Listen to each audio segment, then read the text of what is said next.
aclamado de uma autora que por si só já é um fenômeno de público, um hit no BookTok, no BookTube, em todos os lugares. Tem quem ama e tem quem odeie, mas quem ama costuma ser um grupo muito mais numeroso e engajado. Hoje eu vim falar da Colleen Hoover e do livro É Assim que Acaba, que recentemente foi adaptado para o cinema, gerou muita polêmica, fofoca, climão. Então já pega seu chazinho aí que hoje a gente vai fofocar muito. Eu sou a Márcia, esse é o Pausa pro Chá, um canal aqui no YouTube pra gente falar sobre livros e também uma newsletter quinzenal lá no Substack, na qual eu te mando textos meus, mais dicas de séries, filmes, livros, tudo que a gente pode fazer para aproveitar os nossos tempos de pausa com mais qualidade e preferencialmente longe do celular e das redes sociais. E fica o convite tanto de se inscrever na newsletter, eu vou deixar o link na descrição desse vídeo. Se você gosta dos vídeos aqui do canal, tenho certeza que vai gostar da newsletter também. E se inscrever no canal, isso faz muita diferença pra mim e também pra você que vai ficar aí por dentro de todos os vídeos. Toda quinta-feira tá saindo vídeo novo, então a gente fica bem conectadas aqui no nosso mundinho. Recados dados, vamos falar de É Assim que Acaba, e é tanto assunto que eu vou dividir em 3 tópicos principais. O primeiro, que é um resumão do livro, o que eu achei. O segundo, que é a adaptação pro cinema, quais as diferenças do filme pro livro, e também o que achei dessa adaptação, dos atores e tudo mais. E por último, a gente fala um pouquinho das polêmicas, aí eu falo, né? E você pode comentar e a gente continuar batendo papo sobre as polêmicas e fofocas, e foram muitas aí envolvendo o lançamento desse filme. Já aviso que esse vídeo vai ter spoilers, então assim, vou falar sobre o que acontece no livro, vou falar sobre o que acontece no filme. Ia ser muito difícil analisar tudo isso sem dar detalhes e sem citar as coisas que eu gostei e não gostei. Então a gente vai ter bastante spoiler aqui nesse vídeo. Se você ainda não viu o filme ou não leu o livro, fica aí a dica de salvar esse vídeo pra depois, porque eu vou falar bastante. E aí, se você não se importa também, bora que bora. Vale começar dizendo que eu nunca tinha lido nada da Colleen, ainda que muitas pessoas já tenham me recomendado. Como eu sou aí uma grande leitora de romances, inevitavelmente alguém me recomendava. E aí, por que eu não li? Porque na internet circulam muitas críticas aí sobre os livros dela, sobre como tem uma romantização desses relacionamentos abusivos, de que é muita tragédia, às vezes a tragédia é só pela tragédia. Então eu ficava, ai, será que eu preciso ler isso tudo? Essa autora não é muito de gerar sentimentos amenos, então sempre são sentimentos muito efusivos. E aí, será que eu preciso ter uma opinião sobre isso? Ou eu posso pensar que, se é por esse caminho que vai, talvez não me interessa. E aí foi mais ou menos isso que eu fiz, né? O famoso tortura no entretenimento. Mas aí o filme ia sair e eu sou apaixonada pela sensação de ver um livro sendo traduzido pro cinema, né? Se tornando esse universo. Fica meio que na nossa cabeça, numa grande tela, com atores de verdade fazendo aquilo ali. Eu disse, tá, vou ler. E li rapidão, porque o filme já ia lançar. Eu li no comecinho desse mês e no fim acabou que eu demorei um tempão pra ir no cinema, mas as minhas intenções eram boas. Eu gostei do livro, medianamente, não me apaixonei, não achei incrível, mas eu também não achei ruim. Acho que ele tem seus méritos, e é sobre tudo isso, os méritos e deméritos, que eu vou falar agora. É Assim que Acaba vai contar a história da Lily, uma florista de 20 e poucos anos que tá abrindo sua floricultura. Ela mora numa cidade nova não há muito tempo e ela vai conhecer um cara incrível, assim, lindo, tudo de mais maravilhoso, mas que aos poucos vai se tornando um cara super abusivo, controlador, violento. Além de contar essa parte do relacionamento, também vai ser um livro muito sobre romper o ciclo, romper com esse ciclo de violência e encontrar outras coisas e ainda acreditar que aquilo não é o fim do mundo. Então que ela pode ainda ser feliz e se reconstruir. O tema da violência doméstica vai estar muito atrelado a esse livro, não só pela história da Lily em si, mas também pela história da infância dela, da adolescência dela, porque ela também veio de um lar muito violento. O pai dela agredia muito a mãe dela, então ela já vem desse background mega difícil, mega pesado e com vários traumas. O livro vai ser dividido em 2 tempos, então a gente vai ter esses flashbacks da Lily adolescente, lidando com esse pai, também com muita raiva dessa mãe, que é muito passiva, que não larga esse cara e tudo mais. E a Lily no presente, abrindo a floricultura dela e conhecendo esse cara, que a princípio é o cara perfeito. Eu já li o livro sabendo do que se tratava, sabendo que esse cara ia ser abusivo, sabendo inclusive quem eram os atores que iam interpretar os protagonistas, e aí isso me dificultou muito porque eu ficava lendo as coisas que o Ryle, que é esse cara que a protagonista vai conhecer, fazia, e eu ficava, o Rafael Solano jamais faria isso. E sim, eu tenho um crush eterno no Justin Baldoni por conta de Jane the Virgin. Como você adivinhou? Então, me atrapalhou um pouquinho, mas tudo certo. Depois de um tempo eu passei. E no filme eu tive a mesma sensação. Eu olhava pra ele e ficava, cara, não pode, Rafael, não faça isso. Mas aí é isso, né? Fazer o quê? A gente só tem a nossa própria cabeça pra morar. Por que eu falei que eu já sabia disso tudo? Porque saber que esse relacionamento vai degringolar pra algo abusivo talvez tire um pouco de um dos maiores méritos do livro, uma das coisas mais interessantes desse livro, que é tentar construir, ele é muito lúdico em tentar construir o relacionamento de um jeito que faça com que a leitora também sinta o que a protagonista tá vivendo. Então esse livro começa com um livro de romance. Essa mulher acabou de se mudar pra Boston, ela tá tentando ali abrir a floricultura dela, lidando com os traumas dela do passado. Um dia ela tá num rooftop, né, num terraço de um prédio, vendo a vista, e chega esse cara muito gato, que tem uma profissão que ela mega fetichiza, e a gente vai falar mais sobre isso no futuro, mas que assim, super irresistível. Esse cara que inclusive assim, ele não tem relacionamentos sérios, ele só tem casos de uma noite, e ela obviamente só se envolve se for afetivamente, ela não tem esses casinhos, ela não vai, tipo, ela só vai transar com ele se for ter afeto, se eles forem se relacionar, o que é um clássico, né, gente, clássico dos clássicos, assim, quem viveu os anos 2010 na literatura sabe, ainda é muito um clássico de romance, esse cara que é o bad boy, assim, mais ou menos, de que ele é só um solteiro, e aí ele vai mudar por alguma mulher que é tão diferente das outras, que a gente não entende exatamente porque ela é tão diferente das outras, mas ela é tão diferente das outras que ele vai querer mudar, vai querer ter um relacionamento sério, vai abrir mão ali das coisas que ele achavam que eram importantes pra ele, porque ela é muito mais importante. Não sei vocês, mas eu li, sei lá, 1 milhão de livros assim, escrevi uma história assim no alto dos meus 15 anos, então é um clichê. Se a gente não sabe o que vai acontecer na frente, a gente lê esse livro nessa vibe, tá se apaixonando, eles têm uma química, fazem umas piadinhas um com o outro, ele é bem sucedido, ele é bonito, ele é gostoso, ele é rico, ele é médico, que aparentemente é um atributo muito bom. E tudo tá indo como esperado, então eles estão evoluindo a relação deles, tem os momentos fofos e tal, e de repente, num momento banal, que depois a gente descobre, né, nos agradecimentos da autora e tal, que foi inspirado na própria situação, numa das próprias situações que a mãe dela viveu, a primeira vez que a mãe dela, na vida real, né, da autora, foi agredida, foi numa cena exatamente assim. Então eles estavam de boa e de repente um negócio acontece e ele agride ela. E a partir daí vão começar essas violências e ele vai se tornando mais manipulador, mais inseguro, e ela vai entrando num relacionamento abusivo que ela tanto criticava a mãe de ter entrado e de que ela tanto não queria pra ela. E tu vai conseguir entender de um jeito mais próximo, mais empático, como é viver uma relação dessas. Então o relacionamento era legal, ele tinha tudo que ela queria, eles se davam super bem, e ver tudo isso pela perspectiva dela nessa linearidade que o livro te propõe, talvez vá te fazer entender um pouco mais por que as mulheres ficam nesse tipo de relacionamento, que é muito comum as pessoas criticarem e ficarem, mas ela não larga dele, sabe que ele é um lixo, vou desistir, não chega, eu já falei, e essas mulheres vão ficando cada vez mais sozinhas. Então o exercício desse livro é fazer esse caminho, te mostrar por que ela fica e por que esses relacionamentos acontecem. Não por quê, mas como eles acontecem. A própria narradora, né, a nossa própria protagonista, que é a Lily, vai também fazer esse exercício à medida que as coisas acontecem, de se aproximar mais da mãe, de entender melhor a mãe, que ela sempre criticou tanto por não ter largado esse cara, que era violento e tudo mais, que era pai dela, né, no caso, e como a mãe era fraca e era passiva.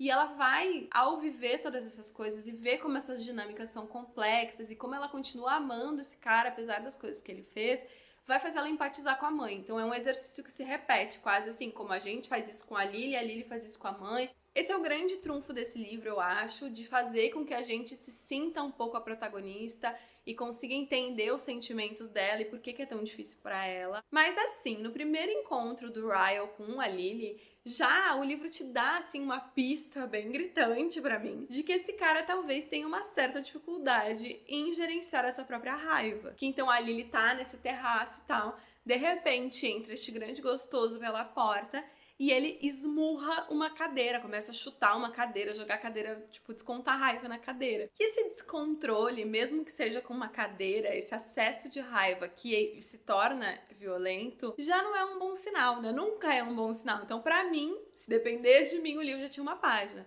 Ah, eu tava aqui de boa, vendo as nuvens e a paisagem, de repente entrou esse cara, um gato, mas desmontou a cadeira na porrada. Que doideira, né? Peguei minha bolsa e fui embora, fim. Essa é a história, óbvio, que um livro de uma página sobre uma mulher vendo um cara ser agressivo com uma cadeira e pensando, bah, talvez não seria tão rentável e não teria esse propósito maior de mostrar aí tudo que a história quer mostrar. Mas pra mim já é muito gritante esse sinal. Então também não é que tu, como leitora, vai ficar completamente sem pensar que ele tem alguma coisa sombria ali, né? Mas também tem muita coisa que eu não gosto nesse livro. E a primeira delas é que ele é muito cafona. E aí, como que um livro pode ser cafona? Gente, eu não sei explicar direito, eu vou tentar. Mas ele é um livro cafona. As coisas que essa protagonista pensa, algumas situações, me causou um pouco aquele arrepiozinho assim na espinha de constrangimento. Todo esse rolê da Lily ter muito tesão no fato de que esse cara é médico, pra mim é muito constrangedor. Porque daí ela fica, ai, as mãos dele de neurocirurgião, ai, ele de uniforme. Quando ele fala que ela é médica, ela fica, ai, não acredito. Então ela fica totalmente, assim, no, sei lá, 50% da paixão dela por ele é o fato dele ser médico e ser bem sucedido. E aí é muito esquisito, sei lá. O próprio filme vai fazer uma brincadeira com isso. Tem uma hora que ele chega, né, que o personagem do Ryle chega e ele fala pra ela, não sei se tu sabe, mas eu sou um médico e eu sou bem sucedido. Daí ela dá uma risadinha e tal. Mas tipo, eu achei, assim, uma piada perfeita que eu não sei se todo mundo achou perfeito, mas eu me contemplou demais, porque é isso, assim, é ridículo, e daí quando ele fala fica mais ridículo ainda, então eu achei uma boa piada. Mas tem muitas outras coisas, a Lily também é muito deslumbrada com as pessoas terem dinheiro. Também acho muito estranho que todo mundo nesse livro tem que ser muito bem sucedido, então é só gente rica, e até o próprio personagem do Atlas ali, né, que viveu uma vida super difícil e tal, não teria problema nenhum ele ser o cara do restaurante quando ele chega, né, que ela tá no restaurante, ele chega pra servir como garçom, não teria problema nenhum ele ser o garçom. Mas não, ele tem que ser o dono do restaurante, tananã, ter uma grande casa, o carro e tudo. Parece que tem muito esse fetiche da riqueza e de estar em lugares com muito dinheiro. É sutil, de um jeito como se aquilo fosse um pré-requisito. Como se aquilo ali, tipo, ele é bem sucedido, ele tem dinheiro, daí eu posso me interessar. Às vezes eu sinto que falta profundidade nessa personagem da Lily. Então, por exemplo, quando ela e o Ryle estão se conhecendo nessa noite, né, eles fazem o jogo lá das verdades nuas e cruas. E aí ele fala uma coisa dele e ela fala uma coisa dela, tipo, coisas que tu não contaria pra ninguém. E daí ela fala, tipo, ela escolhe dizer, eu perdi minha virgindade com um mendigo. E nessa hora, eu morri um pouco por dentro. Tipo assim, o que tu queria com isso, sabe? É óbvio que ela queria com isso. Ela queria, com essa anedota, mostrar que ela é muito diferente, porque fica com uma camada meio de humor, assim, tipo, ela fala isso e daí ele ri, meio que pergunta como assim e tal, porque é inesperado. E sobretudo a gente sabendo, né, a gente vai sabendo a relação que ela tem com esse cara, né, que é o Atlas, que era um menino adolescente lá, que tava sem casa, que foi expulso de casa, que tava morando numa casa abandonada do lado da casa dela. A relação dela com ele foi muito sensível, de muito afeto. Ela se pôs ali a ajudar ele, a dar as roupas que o pai dela não usava, a entregar comida pra ele, a ajudar ele a ter um mínimo ali de forma de se manter alimentado, coberto e de banho tomado. Então ela era uma pessoa sensível, né? Ela viu ali, ele contou a história dele pra ela sabe o que aconteceu. Pra dela vir com esse papinho de burguesa, querendo, sei lá, chocar no eu nunca. Achei assim tão fora de tom, e aí essas coisas às vezes que me fazem pensar que o livro é cafona. Sem falar que também já deu tempo, né, de atualizar esse termo, não utilizar mais mendigo. tanto na versão do Kindle, que foi a que eu li, como nas próximas edições que saiam. Já deu tempo de revisar essa tradução, né, gente? Mas o jeito com que ela fala e que ela resolve expor essa história é muito pior até do que essa desatualização de termo. E no filme também eles vão falar sobre isso, de tipo, ela vai falar homeless, e daí ela vai dizer, não, mas não é assim que a gente fala mais, né? E daí ela fala o termo correto em inglês que eu não sei. Mas enfim, fora de tom, não combina com a história que ela viveu, desrespeitosa, nada a ver. E aí também ela tem, nessa coisa do raso, ela, né, viveu tudo isso com ele, viu como eram as coisas e tal. E aí ela podia ter absorvido isso de mil maneiras, tipo, não fazer nada, inclusive, ou sei lá, se aliar a uma ONG, se ela é tão preocupada com essas questões, fazer algum trabalho voluntário, sei lá. Mas o que ela decide fazer? Ela decide perguntar para todas as pessoas, pro Ryle, pra irmã rica do Ryle, pro próprio Atlas no futuro, se ele doa pra caridade. É isso. E tampouco aparece ela doando pra caridade, mas ela faz essa pergunta porque isso é muito importante pra ela. E aí se rasa, vai pra todas essas questões, mas vai até mesmo pras escolhas que a autora, na verdade, duas escolhas da autora, né? Mas a escolha da autora, por exemplo, de um momento mega marcante, importante do livro ali, que é depois que a Lily tem o bebê. Então ela olha pra esse cara que ela ama, com quem ela acabou de ter uma filha, e é ali, olhando pra filha, que ela decide romper o ciclo. Porque ela foi uma filha de um lar com violência doméstica e ela não quer isso pra filha dela. Então ela vai romper o ciclo. Isso é muito forte. E daí ela pede o divórcio nessa hora. E aí ela escolhe, a autora, na voz dessa personagem, o argumento talvez mais clichê, mais senso comum pra defender, né, esse pedido de divórcio, que é: olha pra nossa filha, o que você diria se o namorado dela agredisse ela, se o namorado dela batesse nela, e daí ela dissesse: ai, pai, mas ele prometeu que não vai fazer mais isso, ele me ama e tal. Gente, é o argumento mais senso comum. A gente pode ir para outros lugares. Ai, sabe, quem garante que esse cara também ia se importar com isso? Porque esse é um argumento muito comum e tal, para sensibilizar homens de que mulheres são pessoas. E o pior, o cara compra totalmente, ele olha pra filha, daí ele chora e pensa: não, realmente, tu tem razão, pô, desculpa aí, realmente te dou o divórcio e vou embora. Sendo que talvez na realidade não fosse assim que fosse acontecer, sabe? Esse cara também não fosse aceitar esse divórcio bem, só porque ela tá falando aí do bem-estar da filha, por mais que ele queira, né, ser um bom pai e tal. Eu entendi que ela quis mostrar que um bom pai pode ser um marido agressivo e que não necessariamente essas duas coisas estão, né, no mesmo, que esse cara vai ser violento com todo mundo, às vezes ele vai ser violento com os relacionamentos dele e tudo mais. E eu não vou nem comentar, mas digo isso já comentando, de por que caralho ela escolhe o nome da filha ser o maior trauma da vida do cara. Gente, isso é muito cafona, isso me dá essa sensação de: por que tu fez isso? Tipo, esse cara vai olhar pra filha pro resto da vida e lembrar do irmão que ele mesmo matou. E quando essa criança perguntar por que vocês escolheram esse nome pra mim, até porque é um nome masculino, né, Emerson, e daí ela vai ser M, mas o nome vai ser Emerson, então por que vocês escolheram? Porque esse era o nome do teu tio, mas tu nunca conheceu ele porque o teu pai matou ele com uma arma quando ele era criança, e o teu pai também. Gente, sério, é mórbido, é traumático, tipo assim, cara, mais uma vez, a intenção tá muito clara de que, tipo, ressignificar o trauma, mas talvez esse trauma, o lugar de ressignificar seja na terapia, sentando no divã toda semana e conversando sobre isso, sabe? Não com o nome da bebê. Gente, sério.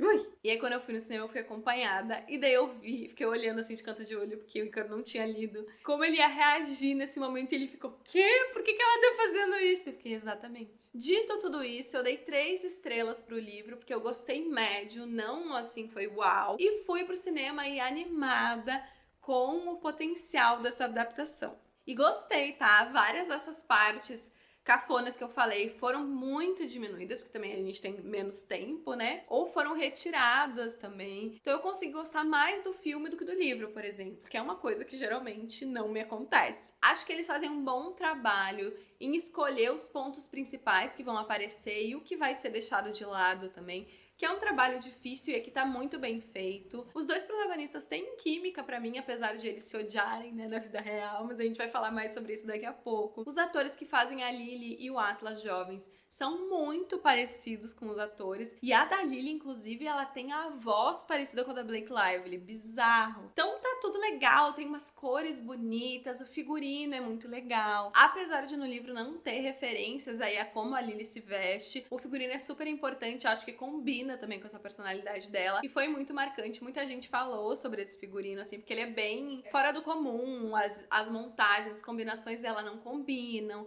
ela tem uma coisa meio grunge, tudo isso combina muito, porque também a floricultura dela, por exemplo, o que ela imagina de uma floricultura é totalmente inesperado, então eu acho que o armário ali tá bem conectado. As coisas que eu não gostei já eram as coisas que eu não tinha gostado no livro, então acredito que até nisso foi uma boa adaptação, porque, né, se manteve, não tinha como o filme fazer milagre nesse sentido, ainda que existam algumas coisinhas que são diferentes entre o livro e o filme. Tem uma referência de Procurando Nemo no livro que é muito presente, várias vezes essa frase da Dory lá de continue a nadar. Ela e a Lily e o Atlas vão falar muito sobre isso, vão fazer muitas metáforas em cima disso, que não tá no filme. As cenas de violência também são muito menos visuais do que são no livro. E aí o Justin Baldoni falou sobre isso numa entrevista, e o que ele disse foi que quando a gente lê um livro, a gente lê com a nossa bagagem e com o nível que a gente tolera das coisas, em especial violência e tal. Então tu imagina, cada pessoa imagina aquela cena de um jeito. E que no filme, ele queria ter o cuidado de que as pessoas sentissem o que a Lily estava sentindo, sem necessariamente precisar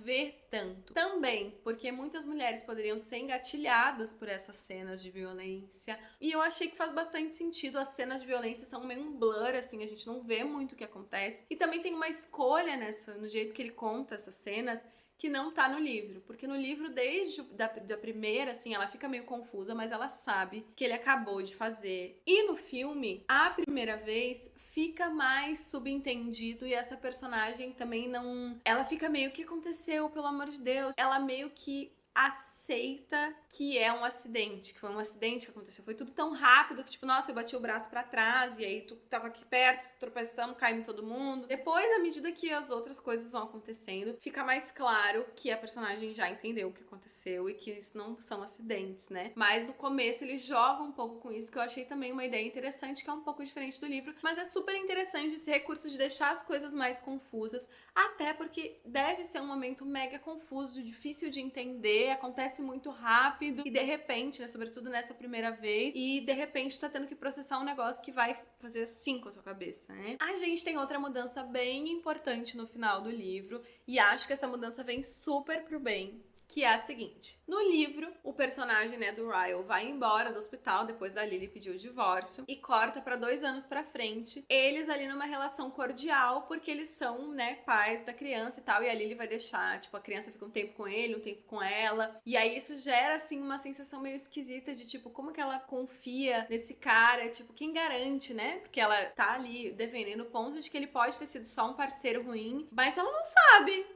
Tipo, né, isso é o benefício da dúvida. Tem toda uma reflexão aí que deveria ter acontecido, mas que não acontece porque ela já ama a criança no momento que ela descobre que ela tá grávida. Que é, inclusive, tipo assim, até que ponto a gravidez com o cara que te agrediu é um bagulho que tu tem que manter. Porque é uma situação horrorosa e tu vai estar vinculada com essa pessoa pro resto da vida. E uma pessoa que te machucou e que talvez vai usar também essa criança depois pra fazer outros tipos de violências e chantagens emocionais. Mas essa discussão nem acontece muito, assim, ela fica tipo, eu odeio ele por ter feito isso comigo nesse momento, mas eu amo essa criança, o teu filho. Vamos lá pra frente, ela tá indo entregar o neném, eles conversam um pouquinho, brothers, show, tchau. E aí, sei lá, causou muito estranhamento em muitas pessoas, eu consigo entender o porquê, porque é meio isso. Será que a gente se resolve desse trauma tão rápido, por mais bem intencionada que ela seja? Será que daria pra confiar nesse cara? No filme, eles tiram essa cena. Então, a última vez que a gente vê o Ryle é no momento em que ele bate a porta do hospital e vai embora ali, arrasado pelo fim da família que ele queria. E é isso. A gente não vê mais ele, a criança, o tempo vai passar, mas ela vai estar com a mãe dela e com a filha, depois vai estar trabalhando com a tia da criança, encontrando o Atlas no mercado de produtores locais, eu já ia falar o Rafael,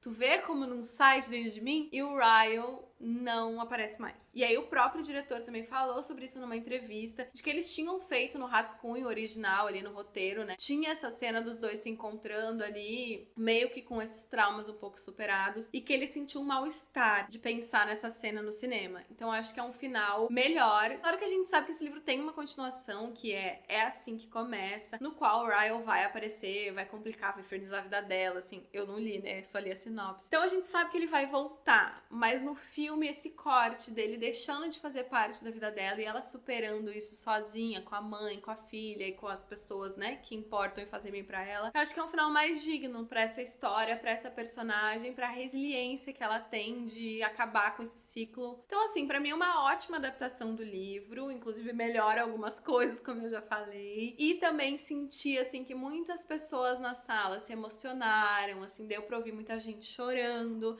Então ele é um filme que tem um papel importante. Ao mesmo tempo, eu sinto que eu não vi quase ninguém falando desse filme pelo filme. Todo mundo tava falando desse filme pela fofocaiada e é neste caminho que nós vamos agora. Eu imagino que se você é uma pessoa cronicamente online ou minimamente online, você deve ter ouvido aí falar já dessa polêmica, de que o diretor do filme tava separado das pessoas, da divulgação da Blake Lively, alguma coisa você já deve ter ouvido. Então eu vou fazer um resumão aqui para desavisadas, mas acho muito difícil ter passado ilesa por esse assunto, ainda que o filme em si tenha ficado meio, tipo, tá com uma super bilheteria, o público amou, a aprovação do público no Rotten Tomatoes estava 91% quando eu vi hoje. Não é que o filme flopou, mas talvez as discussões que poderiam gerar sobre esse assunto, sobre toda essa história da Lily e de outras pessoas, né, que sofrem violência doméstica, ficou meio engolido nessa fofocaiada. Mas vamos lá, porque também somos filhas de Deus, merecemos um pouquinho de fofoca. Vou começar pela polêmica da divulgação, que é onde a gente tem aí coisas que são mais sólidas, porque de resto é tudo especulação. Então, assim, clássico, o filme tava pra sair, começa o alvoroço nas redes sociais, era um filme muito esperado. Já, né, tinha vídeo do Justin Baldoni com a Colin Hoover, porque ele, né, que ligou pra ela e depois de ler o livro, chorou e tal, se emocionou e disse pra ela que queria adaptar, comprou os direitos, e ela disse, nossa, vai ser ótimo, eu super te imagino interpretando o Ryle. E ele falou que pra ele foi super difícil, porque ele também tem todo um rolê de desconstruir masculinidade tóxica, ele tem livro, ele tem TED Talk, ele fala muito sobre isso. Vamos para as divulgações do filme então, aquele monte de entrevista com o elenco. Já começa que o Jason Baldoni não está com os outros membros da equipe. Então tem entrevista, sei lá, na Vanity Fair. Daí tá a Blake Lively, tá o cara que faz o Atlas, tá a versão deles jovens, tá a melhor amiga dela, que é a irmã do Ryle. E ele não tá, sendo que ele é o protagonista junto com ela e o diretor de filme. Então começa a se especular que algo está estranho. No conteúdo das entrevistas, ele tá super ativista ali, engajado em falar, tipo, sobre como é importante esse livro, essa história de como é, né, importante a gente retratar esse tipo de história, fazer com que as pessoas entendam porque as mulheres ficam nessas relações e nananã. Postou mensagens que ele recebeu de seguidoras que, né, também foram vítimas de violência doméstica, que falaram com ele sobre o impacto desse filme. Postou serviço de pra onde as mulheres podem pedir ajuda. Na bio dele do Instagram tá a seguinte mensagem: se você ou alguém que você conhece está experienciando violência doméstica, ajuda está disponível, visite, e daí é a No More, que é uma ONG, né? Ele tava super divulgando o filme por essa parte, por essa mensagem, que é o ponto forte desse filme. Enquanto isso, Blake Lively estava dando aí uma voltinha de vestido floral.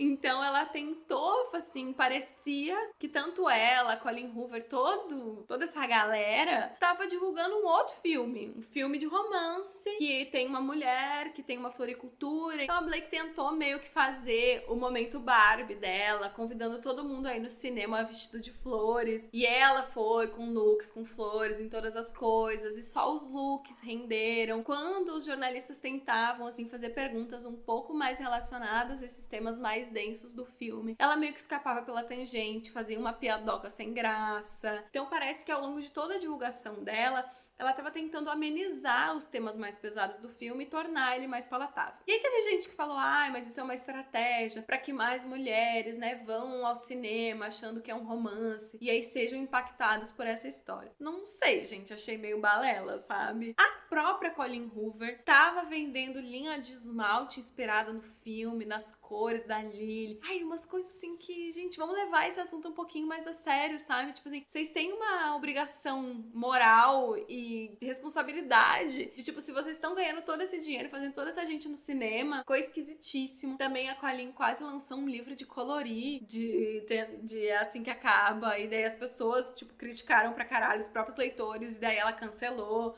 Porque ela tava inspirada na força da Lily. Me poupa, Mona, tu quer ganhar dinheiro. E não é nem assim, o esmalte, compra o esmalte, esse dinheiro vai pra ONG. Não, acho que tem limite, sabe? A gente precisa entender em que universo a gente tá circulando, sabe? De que temas a gente tá tocando. Ainda nas divulgações tem um momento tenebroso, que é o cara que faz o Atlas tá sentado ali naquela cadeirinha esperando, né, o jornalista entrar pra fazer as perguntas, e quem entra é o Ryan Reynolds, porque eles não podem, eles são os cascas de bala, eles não podem ficar separados. Diz a Blake que o Ryan escreveu, inclusive, a cena dessa do terraço, foi ele que escreveu. Daí chega o Ryan Reynolds e finge, né, atua a sketch, daí ele traz uma foto e fala assim, não é todo dia que o marido da atriz tem a chance de entrevistar o par romântico dela. Então, tu tem alguma coisa pra me falar disso aqui? E daí é uma foto dos dois mega sexys, assim. Daí o cara fica tipo, acho que tu tá confundindo as coisas.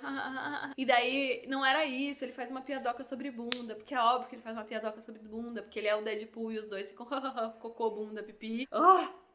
Tá? Mas eu não vou entrar nesse assunto. Cara, quem é que pensa, a quem acomete essa ideia num filme sobre violência doméstica? Com um cara que é controlador e que alguns dos desencadeantes ali dos momentos agressivos do filme é inclusive o fato desse cara estar com ciúme dela e começar a querer controlar ela. É de muito mau gosto. Então já ia se criando um clima terrível só disso, né? As divulgações completamente diferentes. Parecia que os dois ali tinham visões muito distintas de como esse filme devia ser divulgado. Mas aí outras coisas começaram a chamar a atenção. Tanto essa parte de que os dois estavam sempre separados e o resto todo da equipe com ela e ele sozinho fazendo as coisas. Aí teve a pré-estreia de Nova York, né? A estreia em Nova York, que foi o evento cheio de famosos e tal. E aí no red carpet, a Blake tá com a autora, tá com os colegas de elenco e ele não tá nas fotos. E de novo, ele é o diretor e um dos protagonistas do filme e ele não tá nas fotos. Mas ele tá no evento, ele vai, ele tira foto com a esposa dele só. Não deu a entender, né? Considerando que todo mundo está de mal com ele,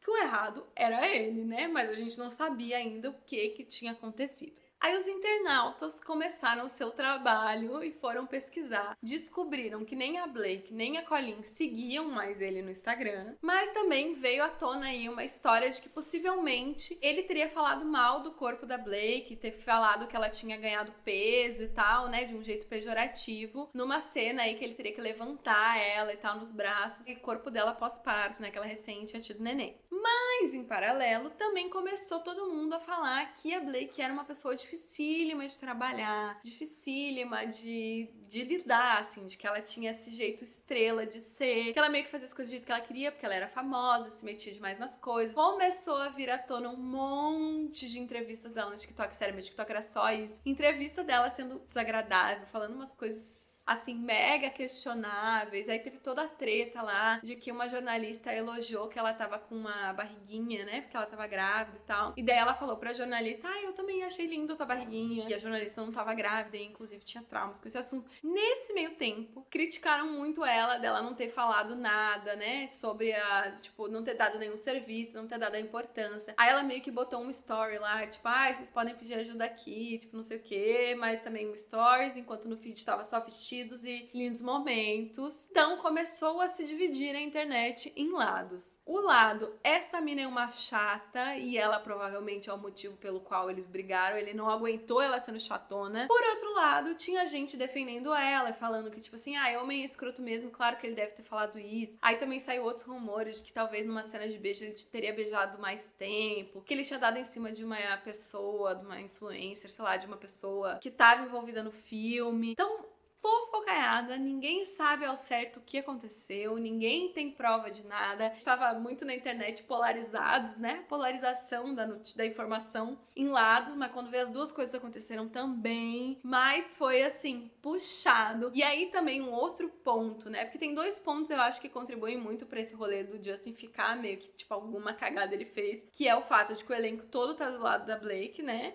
Mas aí também ela é mais famosa que ele, então sei lá, quando vê. Mas também que ele contratou, quando começou a surgir aí todas essas coisas, ele contratou uma empresa de relações públicas focada em gerenciamento de crise, que era a mesma agência, a mesma profissional que foi contratada pelo Johnny Depp na época em que ele tava com todo esse caso, né, com a Amber, ex-esposa dele e tal também, de violência doméstica e tal. Então, assim, gente, ninguém teve, assim, a sensibilidade de fazer as coisas minimamente pra não se criminar tanto, sabe? Pra não ficar tão chato. Escolhe outra agência de gerenciamento de crise se tu acha que vai estourar uma bomba. Será que é com essas pessoas que tu quer te aliar, sabe? Enfim, tudo um horror. Claro que eu acredito que toda essa polêmica deve ter feito mais gente ao cinema assistir o filme, ver se eles iam estar com química ou não e tudo mais. Mas o ponto central, que era o assunto do filme, que já era um filme que muita gente ia assistir por conta do livro, que é muito famoso, né? Muito vendido e tal. Ficou assim, tipo, a pauta do filme meio que correu em paralelo. Ele vai cumprir sua missão, porque quem for ao cinema vai assistir e vai pegar essa mensagem, mas ficou tudo meio assim em segundo plano para esse monte de especulação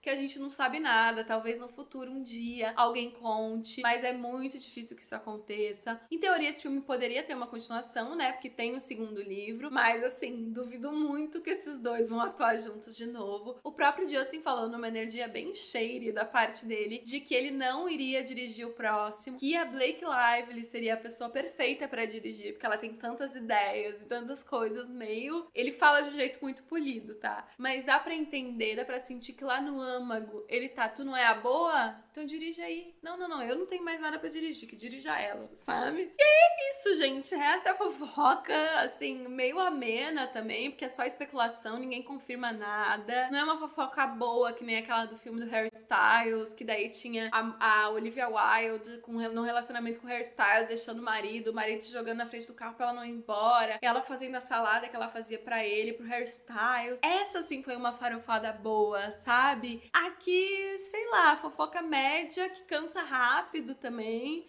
porque fica nessa, ninguém fala nada, os dois maiores envolvidos na polêmica não falam nada, mas também não tem um amigo fofoqueiro pra soltar a língua pra uma revista People, pra um Léo Dias. Mas assim, uma boa adaptação de livro e um excelente exemplo de como não fazer uma tour de imprensa. Que, sério, a quantidade de coisa, assim, fora da realidade que aconteceu, só quem viveu sabe. É isso, gente. Fofocamos muito. E eu espero que você tenha gostado aí, tanto de acompanhar essa comparação livro-filme, como de acompanhar as fofocas aí na minha versão. A minha ideia era lançar esse vídeo muito antes, mas aí eu me enrolei pra ir no cinema, saí de férias, fiquei doente, inclusive estou doente, gravando pra vocês com bronquite, eu e meu inaladorzinho. Mas gravei, é isso que importa, então me conte nos comentários aí o que você achou desse vídeo, se tem alguma outra coisa da fofoca que eu esqueci, se você está em algum lado dessa história ou vai ser mais do centrão, que é o meu caso neste caso, um dos poucos casos que estou no centrão. Me conta nos comentários, que fofoca boa é fofoca que a gente compartilha e não deixa morrer. Nos vemos semana que vem com um novo vídeo aqui no canal. Um beijo e até o nosso próximo chá!